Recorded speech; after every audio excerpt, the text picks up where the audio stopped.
বন্ধুরা, সবুজের ঠিকানা ইউটিউব চ্যানেল থেকে আমি নিলয় আপনাদের কাছে শুভ রাখি পূর্ণিমার বুক ভরা ভালোবাসা ও অনেক অনেক অভিনন্দন জানাচ্ছি। আজকে আমি যে গাছটা নিয়ে এসেছি এটা হচ্ছে ইয়েলো ড্যাফোডিল, জবা ফুলের মধ্যে একটা অত্যন্ত অন্যতম জনপ্রিয় ভ্যারাইটি। তো যাই হোক, দুটো জিনিস দেখুন, এই ছোট্ট একটা গাছে কত ফুল আমার গাছে ফুটেছে দেখেছেন, আর কি সুন্দর। আর দ্বিতীয়ত, এই গাছের পাতায় দেখুন কীরকম একটু দাগ দাগ দাগ দাগ দাগ দাগ মতন হয়েছে। তো দুটোই কী করে পরিচর্যা করা যায় সেটা আমি আপনাদের বলবো। প্রথমে বলি, 1 লিটার জলের মধ্যে 2 থেকে 2.5 গ্রাম সাব পাউডার গুলে সপ্তাহে 1 দিন করে 2 বার ভালো করে গাছের পাতায় স্প্রে করে দিন।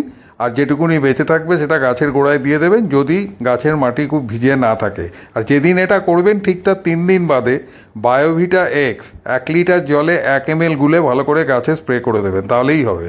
আর বন্ধুরা, আমার চ্যানেলে যদি নতুন এসে থাকেন তাহলে অবশ্যই চ্যানেলটাকে সাবস্ক্রাইব করে একটু পাশে থাকবেন, আর লাইক শেয়ার কমেন্ট করে দেবেন।